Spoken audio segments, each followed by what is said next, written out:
മോമിനിങ്ങളെ നന്ദി വേണം, ശുക്രിന്റെ സുജൂദ് നമ്മൾ ചെയ്യണം എപ്പോഴും, ഏത് കാര്യത്തിനും അതാണ് നമ്മൾ ചെയ്യേണ്ടത്. കണ്ണിയത്ത് ഉസ്താദ് ഞങ്ങളെ പഠിപ്പിച്ചത് അതാണ്. ഏതു നല്ല കാര്യം കിട്ടുമ്പോഴും ശുക്രിന്റെ സുജൂദ്. മോന് വിളിച്ചു പറയാണ്, ഉമ്മ ഞാൻ 10ാമത്തെ ജുസും പഠിച്ചു. ഉമ്മാനോട് പറഞ്ഞു, ഉമ്മ എന്താ വേണ്ടത്, വേഗം വുളു എടുക്ക്, പോയിട്ട് അള്ളാഹ്ക്ക് ഒരു സുജൂദ് എന്താ നിയത്ത് വെക്ക്. അൽഹംദുലില്ലാഹ്, എൻ്റെ മോന് 10ാമത്തെ ജുസും പഠിച്ചു. പഠിച്ചോനെ, എൻ്റെ മകൻ പഠിച്ചതിൻ്റെ പേരിൽ, ആ 10 ജുസ് മനപ്പാടമാക്കിയതിൻ്റെ പേരിൽ ഞാൻ നിനക്ക് ശുക്രിൻ്റെ സുജൂദ് ചെയ്യുന്നു. പങ്ങളെ, പ്രിയപ്പെട്ട ഉമ്മമാരെ, അള്ളാഹു അത് കാണുന്നുണ്ട്. നിങ്ങളിപ്പോൾ സുജൂദിൽ കിടന്നത് എന്തിനാ? നിങ്ങളെ മകൻ ഒരു ജുസ് കൂടി പഠിച്ചതിൻ്റെ പേരിൽ അള്ളാഹു നിങ്ങളെ കാണുകയാണ്. അടുത്ത ജുസ് മനപ്പാടമാകാൻ അത് എളുപ്പമാകുന്നു, അള്ളാഹു സഹായിക്കുന്നു. അങ്ങനെയാ ഉമ്മാൻ്റെയും ഉപ്പാൻ്റെയും ദുആ ഉണ്ടോ? കടുപ്പപ്പെട്ട ദുആ. പാതിരാവിൽ എഴുന്നേറ്റ് ദ്വാരക്ക് നമ്മളെ മോന് നല്ല ഹാഫിളാകട്ടെ, വലിയ ആലിമാകട്ടെ, വലിയ പണ്ഡിതനാകട്ടെ, അള്ളാഹുവിനോട് ദുആ ചെയ്യൂ. മാഷാ അല്ലാഹ്. അതാണ് ഒരു ഉമ്മയും വാപ്പയും മക്കൾക്ക് വേണ്ടി ദുആ ചെയ്യുന്നത്. അമ്പിയാക്കൾ ഉമ്മത്തിന് വേണ്ടി ദുആർക്കും പോലെയാണെന്ന് മഹാനായ മുഹമ്മദുർ റസൂലുള്ളാഹി സല്ലല്ലാഹു അലൈഹി വസല്ലം. പിന്നെന്ത് വേണം? അങ്ങനെയാണ് വേണ്ടത്. അള്ളാഹു തൗഫീഖ് ചെയ്യുമാറാവട്ടെ. അള്ളാഹുവിനെ തഖ്വ ചെയ്ത് ജീവിച്ചാൽ യജ്അൽ ലഹു മഖ്റജാ വയർസുഖുഹു മിൻ ഹൈസു ലാ യഹ്തസിബ്. ഒന്നുകൂടി ഞാൻ പറയട്ടെ മുഅ്മിനീങ്ങളെ, ഈ ആയത്തിന് വലിയ പ്രാധാന്യമുണ്ട്, വലിയ പ്രത്യേകതയുണ്ട്. ഖുർആനിലെ എല്ലാ ആയത്തുകൾക്കും പ്രത്യേകതയുണ്ട്. ആയത്തുൽ കുർസി വലിയ ബഹുമാനമുള്ള ആയത്താണ്. ഞാനിപ്പോൾ അതിലേക്കൊന്നും കടക്കുന്നില്ല. ഓരോ ആയത്തും ലഖദ് ജാഅകും റസൂലും മിൻ അൻഫുസികും, സൂറത്തു തൗബയിലെ അവസാനത്തെ ആയത്താണ്. 2 ആയത്ത്, അത് 3 വട്ടം ലഖദ് ജാഅകും 3 വട്ടം. പിന്നെ ഫഇൻ തവല്ലൗ ഫഖുൽ ഹസ്ബിയല്ലാഹ്, ഈ ആയത്ത് 7 വട്ടം രാവിലെയും വൈകുന്നേരവും പതിവാക്കിയാൽ അയാൾക്ക് അന്നത്തെ ദിവസം മരണം ഉണ്ടാവില്ല എന്നാ. അങ്ങനെ ഉണ്ടാ. എന്നാ പിന്നെ ഇത് നിങ്ങൾ നേരത്തെ പറയണ്ടേ? ഈ വയതെല്ലാം പറയുന്നതിന് മുമ്പ് നിങ്ങൾ അതല്ലേ ആദ്യം പറയേണ്ടത്. നമ്മൾ രാവിലെ ഓടുന്നെന്തിനാ, രാവിലെ പായുന്നെന്തിനാ? മരിക്കാൻ എല്ലാവർക്കും പേടിയാണ്. ആയുസ് വേണം. ആയുസ് ഉണ്ടാകുമ്പോൾ ആഫിയത്തും വേണം. അതാ അതിനാ ഓട്ടവും ചാട്ടവും ഒക്കെ. അത് വേണ്ടെന്നല്ല, നല്ല ആരോഗ്യം വേണം, നടക്കണം, ഓടണം, ഒക്കെ വേണം. അത് മൂമിനിൻ്റെ അടയാളാണ്. മൂമിനിങ്ങനെ ഒരു ലൈഫായി നിന്നാൽ പോരാ, നല്ല ആരോഗ്യം വേണം.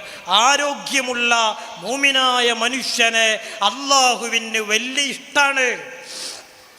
ആരോഗ്യം വേണം. ആരോഗ്യമുള്ള മനുഷ്യനെ ആരോഗ്യമില്ലാത്ത മനുഷ്യനെക്കാളും അള്ളാഹുവിന് ഇഷ്ടം ആരോഗ്യമുള്ള മനുഷ്യനെയാ. ആരോഗ്യം എങ്ങനെയാ കിട്ടുക? അത് വെറുതെ കടന്നാൽ കിട്ടൂല. ഭക്ഷണത്തിൽ ശ്രദ്ധിക്കണം.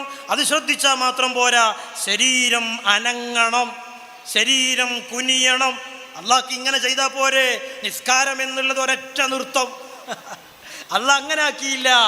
ആ പടച്ച റബ്ബിനറിയാ, അവൻ കുനിഞ്ഞാൽ ഒരുപാട് ഉപകാരമുണ്ട്. പിന്നെയും നിൽക്കട്ടെ, പിന്നെയും സുജൂദിൽ പോകട്ടെ. എത്ര അവയവങ്ങളാ ഒരേ സമയത്ത് പ്രവർത്തിക്കുന്നത്. വിരല് കിബിലയിലേക്ക് തിരിയട്ടെ, മാഷാ അല്ലാഹ്. കൽബ് കൊണ്ട് ഒരേ ഒരു ദിശയിലേക്ക്, ശരീരം കൊണ്ട് ഒരേ ഒരു ദിശയിലേക്ക്. ഇവൻ്റെ ആരോഗ്യത്തെ നിലനിർത്താനും കൂടിയാണ്. ഇനി അത് വിചാരിച്ചിട്ട് നെയ്യത്ത് വെച്ച് നിസ്കരിക്കരുത്. വേറെ എത്രത്തോളം നിസ്കരിക്കുന്നു, മുട്ടുമെല്ലാം വളയുന്നതിനനുസരിച്ച് നന്നായി ആരോഗ്യം കിട്ടും. ഞാൻ ആ ഭാഗം കിടക്കുകയല്ല. ആരോഗ്യം വേണം, നന്നായി ദ്വാരക്കും വേണം, നമ്മൾ എക്സസൈസും ചെയ്യണം, ഓടണം, ഒക്കെ ചെയ്യണം, ശരീരം വിയർക്കണം, ഒക്കെ വേണം. പ്രത്യേകിച്ച് ഇന്നത്തെ കാലം അങ്ങനത്തെ ഫുഡും. അപ്പം നന്നായി എല്ലാവരും നല്ല ആരോഗ്യം നമ്മൾ കാത്തു സൂക്ഷിക്കണം. അതിനൊന്നും ഇസ്ലാം എതിരല്ല. ഇസ്ലാം അതിനൊന്നും എതിരല്ല. എതിരാകുന്നത് ചില വിഷയങ്ങൾ ഉണ്ടാകുമ്പോഴാണ്. ആണും പെണ്ണും കൂടിയിട്ട് അങ്ങനെ ഒരു അത് വേണ്ട. ആരോഗ്യം വേണമെന്ന് വിചാരിച്ചിട്ട് ആണും പെണ്ണും കൂടി കലർന്നിട്ടുള്ള ഒരു ആരോഗ്യം അത് വേണ്ട. അത് ഇസ്ലാം എതിർക്കുകയാണ്. അതെവിടെ ഉണ്ടോ അത് പാടില്ല. ഏതായാലും പ്രിയപ്പെട്ട മുഅ്മിനീങ്ങളെ, നമുക്ക് അതാ ഫഇൻ തവല്ലൗ എന്ന ആയത്ത് 7 മറ്റേതാവില്ലാന്ന്. അപ്പോൾ ഒരു ചോദ്യം. എന്താ ചോദ്യം? അപ്പം പിന്നെ അയാൾ മരിക്കണ്ടേ? മരിക്കുമെന്ന് ഉറപ്പല്ലേ? അവിടെ തന്നെ കാണാം ഹദീസിൽ മഹാനായ റസൂലുള്ളാഹി സ്വല്ലല്ലാഹു അലൈഹി വസല്ലം മരിക്കുന്ന അന്ന് അയാൾക്കത് ഓതാനാവൂല. അപ്പോൾ ഓതിയ ദിവസം സമാധാനിക്കാം. അതിന് നല്ല തഖ്വ വേണം, അസ്മ് വേണം. അൽഹംദുലില്ലാഹ് ഇന്നേതായാലും ഞാൻ ഓതിയിട്ടുണ്ട്. ഖുർആനിന് അങ്ങനെ പല പ്രത്യേകതകളുണ്ട്. അതിൽ പെട്ടതാണ് ഞാൻ ഈ പറഞ്ഞ വമൻ യത്തഖില്ലാഹ യജ്അൽ ലഹു മഖ്റജ വയർസുഖുഹു മിൻ ഹൈസു ലാ യഹ്തസിബ്. ഇതെന്നും പതിവാക്കുന്നത് നല്ലതാണ്. ഈ ആയത്ത് ദിവസവും 7 വട്ടം ഓതിയാൽ അത് വലിയ പവർ കിട്ടാൻ, മഖ്റജ് കിട്ടാൻ, പ്രയാസങ്ങളിൽ നിന്ന് മോചനം കിട്ടാൻ, നമ്മൾ വിചാരിക്കാത്ത രൂപത്തിലൂടെ റിസ്ക് കിട്ടാൻ ഇത് കാരണമാണ്. പതിവാക്കണം മുഅ്മിനീങ്ങളെ. അള്ളാഹു നമുക്ക് തൗഫീഖ് ചെയ്യുമാറാവട്ടെ. വമൻ യത്തഖില്ലാഹ യജ്അൽ ലഹു മഖ്റജ വയർസുഖുഹു മിൻ ഹൈസു ലാ യഹ്തസിബ്. ഇങ്ങനെ എത്ര സ്ഥലങ്ങളിൽ അള്ളാഹു തഖ്വയെ സംബന്ധിച്ച് പറഞ്ഞു. വമൻ യത്തഖില്ലാഹ യജ്അൽ ലഹു മിൻ അംരിഹി യുസ്റാ. ഒരാൾക്ക് തഖ്വയുണ്ടോ അയാളുടെ കാര്യത്തിൽ അള്ളാഹു എളുപ്പം നൽകും, യുസ്റിനെ നൽകും. കലീമുല്ലാഹി മൂസ നബി അലൈഹിസ്സലാത്തു വസ്സലാം ഫിർഔനുമായിട്ട് സംസാരിക്കാൻ വേണ്ടി അള്ളാഹു നിർദ്ദേശിച്ച സമയം ഓർ ചെയ്തൊരു ദുആയുണ്ട്. ഖുർആൻ മതി നമുക്ക്, എല്ലാത്തിനും പരിഹാരമാണ്. ഓർ അള്ളാഹുവിനോട് ചെയ്ത ഒരു ദുആ സൂറത്തു ത്വാഹയിൽ കാണാം. റബ്ബിശ്റഹ് ലി സദ്രി വയസ്സിർ ലി അംരി. ഇപ്പം ഞാൻ തുടക്കത്തിൽ ദുആയിരുന്നാണ്, പ്രസംഗത്തിൻ്റെ എല്ലാം തുടക്കത്തിൽ ദുആയിരുന്ന അത് വലിയൊരു റാഹത്താണ്. നമുക്ക് എന്തെങ്കിലും വിഷമം ഉണ്ടാകുമ്പോൾ ഈ ദുആ റബ്ബിശ്റഹ് ലി സദ്രി വയസ്സിർ ലി അംരി, പടച്ചോനെ എൻ്റെ ഹൃദയത്തിന് നീ വിശാലത നൽകണേ എന്ന് പറഞ്ഞാൽ ജിമ്മിന് പോകണമെന്നല്ല, നെഞ്ചിങ്ങനെ വിശാലമായിട്ട് അതല്ല. അപ്പറഞ്ഞ അതിൻ്റെ അർത്ഥം അതല്ല. ഇത് വിശാലമാക്കി തരണേ എന്ന് പറഞ്ഞാൽ നെഞ്ച് ചെറുതാകട്ടെ വലുതാകട്ടെ അതല്ല നോട്ടം, നിന്റെ ഖൽബിൽ സമാധാനം ഉണ്ടാകുക, ഹൃദയ വിശാലത. ആ ഹൃദയ വിശാലത ഉണ്ടാകുക. റബ്ബിശ്റഹ് ലി സദ്രി വയസ്സിർ ലി അംരി, എൻ്റെ കാര്യം നീ എളുപ്പമാക്കി തരണേ. നമ്മളെ കാര്യത്തിൽ എളുപ്പം കിട്ടാൻ അള്ളാഹുവിനോട് ദുആ ചെയ്യണം. അർഹമുർ-റാഹിമീനായ റബ്ബ് നമുക്കതിന് തൗഫീഖ് നൽകുമാറാവട്ടെ. ഞാൻ ചുരുക്കട്ടെ മുഅ്മിനീങ്ങളെ. മഹാനായ ഇസ്മാഈൽ റളിയല്ലാഹു അൻഹു വലിയ സൂഫി വര്യനായ മഹാനവറുകൾ അവിടുന്ന് ഒരു ദിവസം കഅബയുടെ സമീപത്ത് നിൽക്കുന്ന സമയത്ത് മഹാനവറുകൾ ഒരു ചെറുപ്പക്കാരനെ കാണുന്നു. ആ മഹാൻ അതാ ആ കഅബയുടെ കില്ല പിടിച്ച് അല്ലാഹുവിനോട് ദുആ ചെയ്യുന്നു. യാ മയ്യുജീബുൽ മുൽതറ ഫിൽ ഉലമി യാ കാശിഫൽ ദുർരി വൽ ബൽവാ മഅസ്സഖമി. ഓ പടച്ചവനെ, ഈ ഇരുൾ മുറ്റിയ രാത്രിയിൽ പ്രതിസന്ധിയിൽ പ്രയാസത്തിൽ നിൽക്കുന്ന, പ്രശ്നത്തിന് പരിഹാരം നൽകുന്ന അല്ലാഹുവേ, യാ കാശിഫൽ ദുർരി വൽ ബൽവാ മഅസ്സഖമി, ഏത് വിഷമങ്ങളും കശ്ഫ് ചെയ്തു കൊടുക്കുന്ന, വെളിവാക്കി കൊടുക്കുന്ന, മാറ്റിക്കൊടുക്കുന്ന റബ്ബേ, ഖദ് നാമ വഫുദുക ഹൗലൽ ബൈതി വൻതബഹു. ഈ കഅബയുടെ പരിസരത്തുള്ള നിന്റെ അടുക്കൽ അതിഥികളായി വന്ന ജനങ്ങളെല്ലാം കടന്നുറങ്ങുകയാണ്. വഅൻത യാ ഹയ്യു യാ ഖയ്യൂമു ലം തനമീ. അതേ സമയത്ത് ഉറങ്ങാത്ത റബ്ബാകുന്ന നീ, ആരും ഉറങ്ങുന്നില്ലെങ്കിലും ഉറങ്ങാത്ത നീയുണ്ടല്ലോ അല്ലാ. ഹയ്യും ഖയ്യൂമുമായ റബ്ബേ, അദ്ഉക റബ്ബി ഹസീനൻ ഖായിമൻ ഖലിക, അദ്ഉക റബ്ബി ഹസീനൻ ഹായിമൻ ഖലിക. ഞാനിതാ വളരെ ദുഃഖത്തോടെ, വളരെ വിഷമത്തോടെ, വളരെ പ്രയാസത്തോടെ റബ്ബാകുന്ന നിന്നോട് ഞാൻ ദുആ ചെയ്യുന്നു. ഫർഹം ബുകായി ബിഹഖിൽ ബൈതി വൽ ഹറമി. പടച്ചവനെ, എൻ്റെ ഈ കരച്ചിലിന്, എൻ്റെ ഈ ദുആഇന് നീ ഉത്തരം ചെയ്യണം, നീ കാരുണ്യം ചെയ്യണം. ഈ കഅബയുടെ ഹക്ക് കൊണ്ട് ഇൻകാന ജൂദുക ലാ യർജൂഹു ദൂ സഫഹി ഫമൻ യജൂദു അലൽ ആസീന ബിൽ കറമി. പാപികളായ ആളുകൾക്ക് നീ ഉത്തരം ചെയ്യാതിരുന്നാൽ, കൈകൾ ഉയർത്തിയിട്ട് നീ അങ്ങ് തട്ടി മാറ്റിയാൽ, അല്ലാഹുവേ, നിന്റെ മുന്നിലല്ലാതെ ഈ പാപികൾക്ക് ആരെ മുന്നിലാ കൈ നീട്ടാനുള്ളത്? നീ സഹായിക്കണേ എന്ന ദുആ.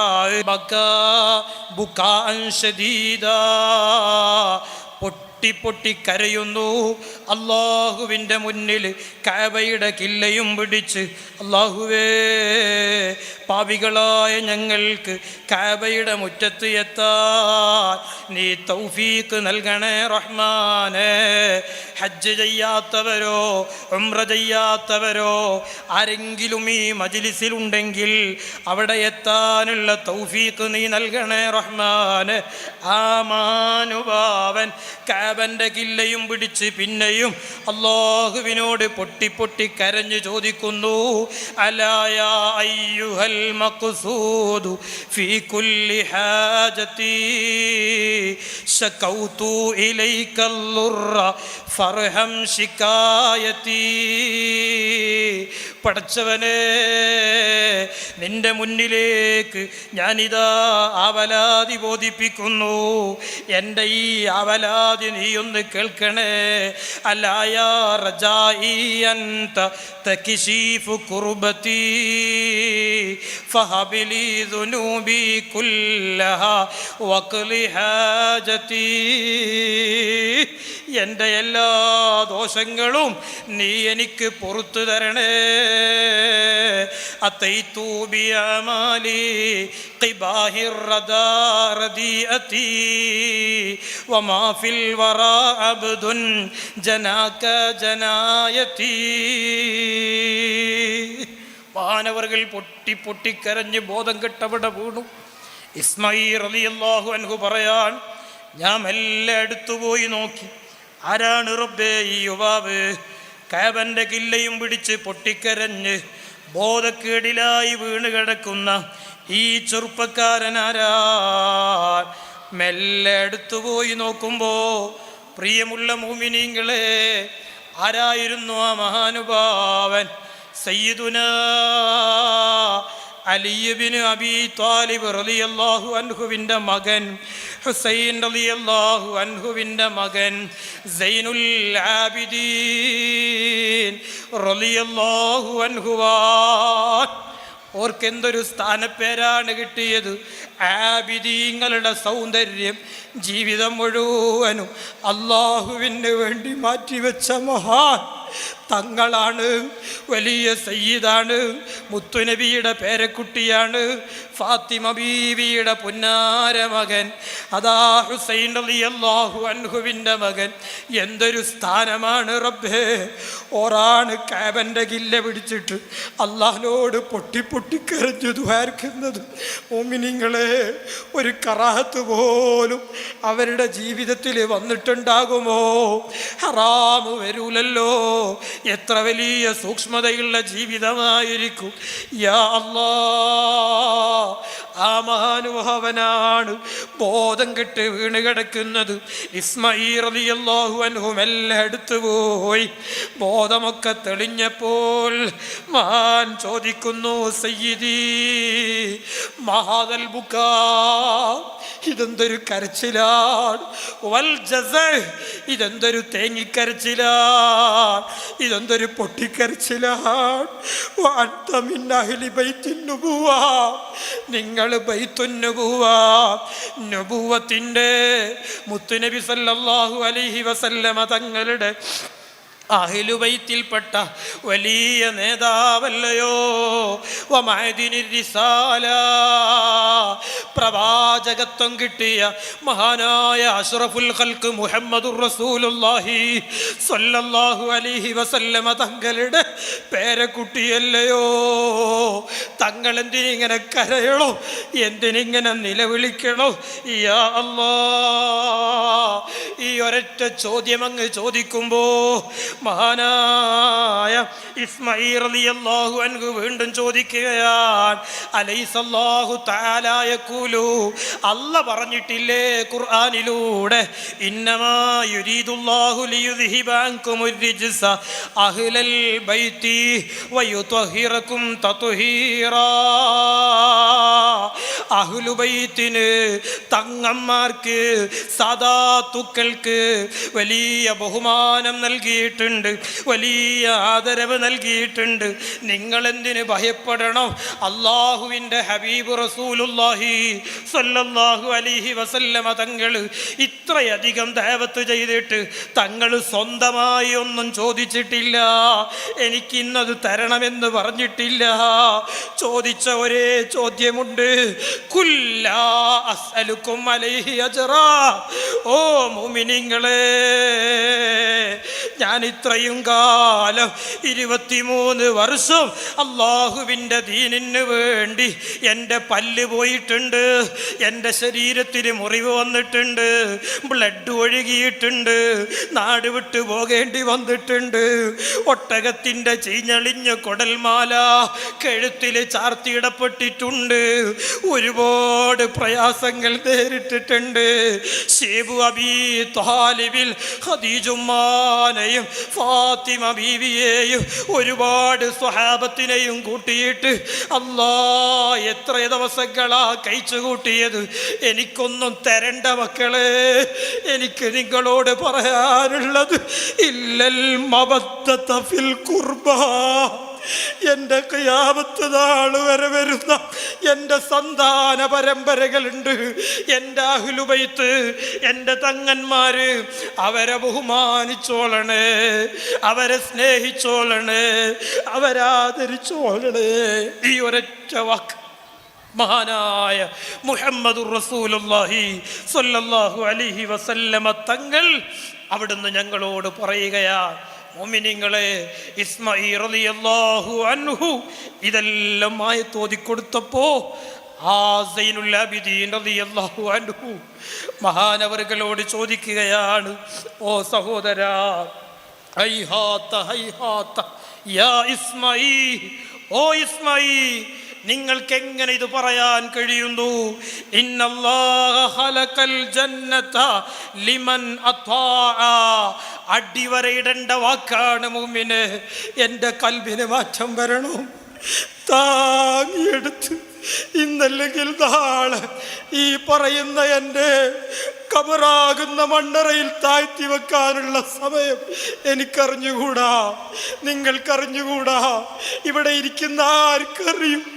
ഞങ്ങളെ കൂടെ ഉണ്ടായിരുന്ന എത്ര പേർ എത്ര വേഗം പോയി സഹോദരങ്ങളെ, എത്ര വേഗം യാത്ര പറഞ്ഞു സഹോദരങ്ങളെ. മരണം ആരെയും കാത്തു നിന്നില്ല. സമയമായോ കൊണ്ടുപോയി കബറിൽ കിടത്തിയില്ലേ? യാ അല്ലാഹ്, ഞങ്ങൾക്ക് നീ തഖ്വയേറ്റി തരണേ റഹ്മാനെ, ഖൽബ് നീ പ്രകാശിപ്പിച്ചു തരണേ റഹ്മാനെ. ജീവിതത്തിൽ ഒരുപാട് തെറ്റുകുറ്റങ്ങൾ വന്നുപോയവരാ, നീ ഞങ്ങൾക്ക് മാപ്പാക്കി തരണേ റഹ്മാനെ, അഫ്വ് ചെയ്തു തരണേ റഹ്മാനെ. നിന്റെ മഹാന്മാരെ പറയുന്ന മജ്ലിസാണ് റബ്ബേ. ഈ ഇരിക്കുന്ന മുഅ്മിനീങ്ങൾ വലിയൊരു സയ്യിദിനെ കാത്തിരിക്കുകയാ, പഠിച്ച മക്കളെ സന്തോഷിപ്പിക്കാൻ കാത്തിരിക്കുകയാ. എല്ലാവർക്കും നീ ബർക്കത്ത് ചെയ്യണേ റഹ്മാനെ, ഞങ്ങൾ ആഖിറം നീ സന്തോഷത്തിലാക്കി തരണേ റഹ്മാനെ. പ്രിയപ്പെട്ട മുഅ്മിനീങ്ങളെ, എവിടെ നമുക്ക് രക്ഷ? സൈനുൽ ആബിദീൻ റളിയല്ലാഹു അൻഹു പറയാൻ, ഹൈഹാത്ത ഹൈഹാത്ത യാ ഇസ്മാഈൽ, ഇന്നല്ലാഹ ഖലഖൽ ജന്ന ലിമൻ അത്വാഅ. അല്ലാഹു സ്വർഗത്തെ സൃഷ്ടിച്ചത് ആർക്കാണ്? ഇവിടുത്തെ പൈസ നോക്കിയിട്ടല്ല, അധികാരം നോക്കിയിട്ടല്ല, വേറെന്തെങ്കിലും തറവാട് നോക്കിയിട്ടല്ല, ഇവിടെ ചിലപ്പോൾ അതെല്ലാം നടന്നു എന്ന് വരും. സ്വർഗത്തെ ഹൽക്ക് ചെയ്തത് ലിമൻ അത്വാഅ. ഈ ദുനിയാവിൽ അള്ളാഹുവിനെ വഴിപ്പെട്ടവർ ആരുണ്ടോ അവർക്കാണ്. വേറൊന്നും അവിടെ നോട്ടയില്ല. എന്തോ ഒരു വാക്കാണ്. അപ്പം അതിൻ്റെ അർത്ഥം എന്താ? ഞാൻ തങ്ങളാണ് എന്ന് കരുതിയിട്ട് എനിക്കിവിടെ അങ്ങനെ നടക്കാനൊന്നും പറ്റൂല. അങ്ങനെയാണ് വേണ്ടത്. വലിയ ആലിമാണ് എന്ന് നോക്കിയിട്ട് എനിക്ക് തോന്നും പോലെ നടക്കാൻ പറ്റൂല, ആർക്കും പറ്റൂല. അവസാനം മരണനേരം ഈമാനോടുകൂടി സലാമത്തായോ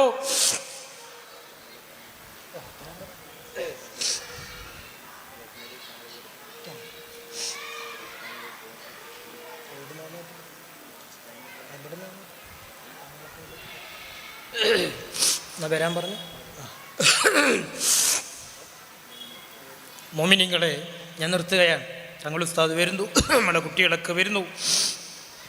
ലിമൻ അത്വാഅ, വഴിപ്പെട്ടവർക്കാണ് സ്വർഗം. മഹാനവറുകൾ പറയാണ്, വലൗ കാന അബ്ദൻ ഹബ്ശിയ. എന്തൊരു വാക്ക്!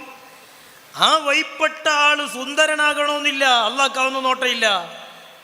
വലിയ തറവാട്ടുകാരനാകണമെന്നില്ല. കറുത്ത ഹബ്ശിയായ ഒരടിമയാണെങ്കിലും അള്ളാഹുവിനെ പേടിക്കുന്ന ഹൃദയമുണ്ടോ അവനിക്ക് സ്വർഗമുണ്ട്. സൈനുൽ ആബിദീൻ റളിയല്ലാഹു അൻഹു പറയുന്നു, വഖലഖന്നാറ, നരകത്തെ പടച്ചത് ലിമൻ അസാഹു, തെറ്റ് ആര് ചെയ്തോ, വലൗ കാന ഹുറൻ ഖുറശിയ. വേണ്ട, ഖുറശി തറവാട്ടിലെ സ്വതന്ത്രനായ വലിയ അറിയപ്പെട്ട ആളാണെങ്കിലും തെറ്റ് ചെയ്തവനാണോ അവന് നരകമുണ്ട്. നമ്മൾ ചിന്തിക്കണം. ചിലപ്പോൾ നമ്മൾ കുറച്ചല്ലോ ഇബാദത്തെല്ലാം ഉണ്ട്, അത്യാവശ്യം ജുമാക്കെല്ലാം നേരത്തെ പോകുന്നുണ്ട്, പിന്നെ മരിക്കുന്നവരെ ഇനി ആ മുസ്ലിമായിട്ട് തന്നെ ജീവിക്കൂ, ഒരൊറ്റ നിസ്കാരമൊന്നും കലായില്ല, നമ്മൾ ആ ഒരു സമാധാനത്തിലാണ്. മുഅ്മിനീങ്ങളെ, എവിടെ നമുക്ക് സമാധാനിക്കാനുള്ള വക? മഹാന്മാരെ പഠിക്കുമ്പോഴുള്ള നേട്ടതാ, ഞാനൊന്നുമല്ല എന്നൊരു ചിന്ത. അതിനാണ് ഖുർആൻ അടിക്കടി മഹാന്മാരെങ്ങനെ പറഞ്ഞു തരുന്നത്. എന്നെ ഇങ്ങനെ ശരിക്ക് ഞാൻ എന്തോ ഒരു സാധനമാണെന്ന് ഇങ്ങനെ ഇങ്ങനെ ഇങ്ങനെ നിന്ന എന്നെ അടിച്ച് താഴ്ത്തുകയാണ്. എടാ, നീ ഒന്നുമല്ല. ഇവരെല്ലാം ആരായിരുന്നു? നമ്മളെ പഠിപ്പിക്കുകയാണ്. മുഅ്മിനീങ്ങളെ, ഞാൻ ചുരുക്കട്ടെ. ഖുർആൻ മഹാ അത്ഭുതമാണ്. പരിശുദ്ധ ഖുർആനിലെ ഓരോന്ന് നമ്മൾ എടുത്തു നോക്കുമ്പോൾ സുബ്ഹാനല്ലാഹ്, ഖുർആൻ തഖ്വയുള്ളവർക്ക് എന്തെല്ലാം ഇന്നൽ മുത്തഖീന ഫീ ജന്നാത്തിൻ വനഈം. എത്ര സ്ഥലങ്ങളിൽ ഫീ ജന്നാത്തിൻ വനഹർ. സൂറത്തുൽ ഖമറിലെ അവസാനത്തെ ആയത്ത്, മുത്തഖീങ്ങൾ അവർക്ക് സ്വർഗം എന്നിട്ട് പറയുന്നു ഫീ മഖ്അദി സിദ്ഖിൻ ഇൻദ മലീകിൻ മുഖ്തദിർ. അത് പറഞ്ഞിട്ട് അവിടെ നിർത്തുകയാണ്. ഖാദിറായ രാജാവായ അള്ളാഹുവിൻ്റെ അടുത്ത സീറ്റ് ആർക്ക്? മുത്തഖീങ്ങൾക്ക്. പൈസ നോക്കിയിട്ടല്ല, തഖ്വയുണ്ടോ അള്ളാഹിൻ്റെ അടുത്ത് സീറ്റ്. ഒരു സദസ്സിലിരിക്കുമ്പോൾ കാര്യപ്പെട്ട ആളെ അടുത്തിരുന്നാൽ അറിയുന്ന ആളോട് കണ്ണോടും കാലോടെല്ലാം പറയും ഒരു ഫോട്ടോ എടുക്കുകയെന്ന്. കാരണം ഓറപ്പുറം ഇരുന്നിട്ടൊരു ഫോട്ടോ കിട്ടിയാൽ അത് സ്റ്റാറ്റസും കുടുംബ ഗ്രൂപ്പിലെല്ലാം ഇട്ടാൽ കുറച്ചൊന്നും ഇങ്ങനെ ആക്കാൻ ഒരു ചാൻസാണ്. ഇതാരെടുത്താണ്? മാലിക്കായ ഖാദിറായ റബ്ബാകുന്ന അടുക്ക് അല്ല പറയാൻ, ഇന്ദ മലീകിൻ ഫീ മഖ്അദി സിദ്ഖിൻ ഇന്ദ മലീകിൻ മുഖ്തദിർ. അതിനെന്താ വേണ്ടത്? ക്വാളിഫിക്കേഷൻ, ഇന്നൽ മുത്തഖീൻ. അപ്പം പിന്നെ തഖ്വ എന്ന് പറഞ്ഞാൽ എന്താ? അതും കൂടി പറഞ്ഞ് നമുക്ക് നിർത്താം. തഖ്വ നമ്മൾ കുറേ നേരമായില്ലേ പറയുന്നു. ഒരുപാട് ആ തഖ്വയെ സംബന്ധിച്ച് മഹാന്മാർ പറഞ്ഞു തന്നിട്ടുണ്ട്. അതിൽ കാണാ തഖ്വക്ക് നല്ലൊരു നിർവചനം. എന്താണ് മഹാന്മാർ പറഞ്ഞു തന്ന ഒരു വാക്ക്? തഖ്വക്ക് നിർവചനം കൊടുത്തത് ഹഖീഖത്തു തഖ്വ അല്ലാ യറാക മൗലാക ഹൈസു നഹാക. തഖ്വക്ക് നൽകിയൊരു ഡെഫിനിഷനാണ്, ഒരു നിർവചനാണ്. വലാ യഫ്ഖുദുക ഹൈസു അമറക. ഇതാണ് തഖ്വ. സിമ്പിളാണ്. തഖ്വ എന്ന് പറഞ്ഞാൽ അല്ലാ യറാക, നിന്നെ കാണാതിരിക്കുക, നിന്നെ കണ്ടുപോരുത്. ആര്? മൗലാക്ക, നിന്റെ മൗല. മൗല പറഞ്ഞാൽ നിന്നെ നിന്റെ ജനനം മുതൽ അല്ല, നിന്റെ ഉമ്മയുടെ ഗർഭപാത്രത്തിലുള്ള സമയം മുതൽ അല്ല, നിന്റെ ആ ബീജം നിന്റെ ഉപ്പയുടെ മുതുകിലുള്ള ആ കാലം മുതൽ അല്ല, ആ മനിയാകാൻ കാരണമാകുന്ന ഉപ്പ ഭക്ഷിച്ച എന്തൊക്കെ ഭക്ഷണമുണ്ടോ അത് മുതൽ യാ അല്ലാഹ് ഇതെല്ലാം തന്നത് റബ്ബാണ്, നിന്റെ മൗലയാണ് അല്ലാഹു. നിഅമൽ മൗല വനിഅമൻ നസീർ നമ്മൾ പറയുന്നില്ലേ? ആ മൗല, നിന്റെ മൗല നിന്നെ കാണാതിരിക്കുക എവിടെ? ഹൈസു നഹാക. ആ മൗല നിന്നെ എവിടെ കാണരുത് എന്ന് പറഞ്ഞോ അവിടെ നിന്നെ കാണരുത്. സിമ്പിളാണ്. അല്ലെങ്കിൽ വേറെന്തൊക്കെയോ എന്തൊക്കെ ഉണ്ട് അതൊക്കെ. ഒരു കള്ളു കുടിക്കുന്ന ഒരു സ്ഥലം അല്ലാഹ് ഇങ്ങനെ നോക്കുകയാണ്, അവിടെ ഇപ്പം ആരല്ല ഉള്ളത്? ഓനുണ്ടല്ലേ. അല്ലാ യറാക മൗലാക ഹൈസു നഹാക. ഇത് തഖ്വയാണ്. അപ്പൊ ചിന്തിക്കണം, ഗാനമേള ഉണ്ടാകുമ്പോ അല്ലെ വേറെന്തെങ്കിലും ഉണ്ടാകുമ്പോ ഞാൻ അതിന് പോകാൻ പറ്റുമോ ഇല്ലേ? അതിനാണ് ബുദ്ധി എന്ന് പറയുന്ന സാധനം തന്നെ. പോത്ത് വരും, പശു വരും, മറ്റു ജീവികൾ വരും, അവർക്ക് ചിന്തിക്കാനുള്ള വകയില്ല. മനുഷ്യൻ അങ്ങനെ ആകാൻ പാടില്ല. പിന്നെ നമ്മളും അവർ തമ്മിൽ എന്താ വ്യത്യാസം? നിന്റെ മൗല നിന്നോട് പറഞ്ഞു, ആ എങ്ങനെയൊക്കെ തിരിഞ്ഞു? നിന്റെ ഹബീബ് പറഞ്ഞു തന്നു, മഹാനായ റസൂലുള്ളാഹി സ്വല്ലല്ലാഹു അലൈഹി വസല്ലം. അതിനാണ് ഖുർആൻ വന്നേ. നമ്മളെ ഗൈഡാണ് ഖുർആൻ. നമ്മളെ ഗൈഡാണ് ഖുർആൻ. ഒരു കാറ്റലോഗ്, ഏതൊരു സാധനം ഇറക്കുമ്പോഴും അതിൻ്റെ ആള് ഒരു കാറ്റലോഗ് തരും. ഇതിനെ എങ്ങനെ ഉപയോഗിക്കണോ, ഈ സാധനത്തെ അല്ലാഹ് ഉണ്ടാക്കിയിട്ട് ഒരു കാറ്റലോഗ്, ഇതെങ്ങനെ ഉപയോഗിക്കണോ, അതാണ് ഖുർആൻ. ആ ഖുർആൻ അത് വരച്ച് കാണിച്ചു തന്നു ഹബീബ് റസൂലുള്ളാഹി സ്വല്ലല്ലാഹു അലൈഹി വസല്ലം. ആ കാറ്റലോഗിൽ പറയുന്നു ഇന്ന സ്ഥലത്ത് നീ ഉണ്ടാകാൻ പാടില്ല, അവിടെ ഉണ്ടായിരുത്, അത് തഖ്വയാണ്. അപ്പോൾ ഒരു കല്യാണ വീട്ടിൽ പോയേക്കുമ്പോൾ അടിപൊളി ഗാനമേള, വേഗം തിന്നിട്ട് രക്ഷപ്പെടാൻ പറ്റും, വേഗം രക്ഷപ്പെട്ടോളാം, അവിടെ എന്നെ കാണരുത്. അവിടെ ഇങ്ങനെ അന്തം കൊട്ടി ഇങ്ങനെ നോക്കിക്കരുത്. അല്ലാഹ് ഇങ്ങനെ നോക്കില്ല. എന്നിട്ട് അല്ലാഹ് പറയാണ്, ആ തഖ്വയുടെ നിർവചനം പറയാണ്, വലാ യഫ്ഖുദുക ഹൈസു അമറക. ഇത്രയേ ഉള്ളൂ തഖ്വ. നിന്നെ ഉണ്ടാകണമെന്ന് കൽപ്പിച്ച സ്ഥലത്ത് നീ ഉണ്ടാകാതിരിക്കരുത്. ആ പള്ളി, നിസ്കാരം, ജമാഅത്ത്, നിസ്കാരത്തിന്റെ സമയം, അവിടെ നീ ഉണ്ടാകണം. ജുമഅ നീ ഉണ്ടാകണം എന്ന് പറഞ്ഞ സ്ഥലത്ത് നീ ഉണ്ടാകാതിരിക്കരുത്. എന്തൊരു സിമ്പിളാണ് കാര്യം. വയലിന്റെ സദസ്സ്, ഇൽമിന്റെ മജ്ലിസ്, അൽഹംദുലില്ലാ ഇന്നലെ എന്തൊരു നല്ല മജ്ലിസ്. പക്ഷെ നമ്മളെ ആൾക്കാർ എത്ര ഉണ്ടായിരുന്നു? ഞാനാരെയും വിഷമം പറയല്ല, ആരോടും ഒരു വിഷമവും ഇല്ല. നമ്മളെ സാഹചര്യം അങ്ങനെ ആയിപ്പോയി. നല്ലതിൽ വരാൻ നമ്മളെ കൽബി വരുന്നില്ല, നമ്മളെ കുട്ടികൾക്ക് അത് വരുന്നില്ല. അത് ഇവിടെ നിന്നല്ല എവിടെയും. കാരണം മദ്രസ കഴിഞ്ഞു, പിന്നെ അവർക്കൊരു മതപഠനം കിട്ടുക എന്നുള്ളത് ജുമാക്ക് ഉസ്താദ് എഴുന്നേറ്റ് നിന്ന കുട്ടികൾ അതിന് മുമ്പ് പോകും, വലിയ ആൾക്കാർ അതിനേക്കാളും മുമ്പ് പോകും. വലിയ ആൾക്കാർ പോകുന്നതാണുമ്പോൾ കുട്ടികളും വിചാരിക്കും പിന്നെ നമ്മളെന്തിനാ എടുക്കുന്നത്.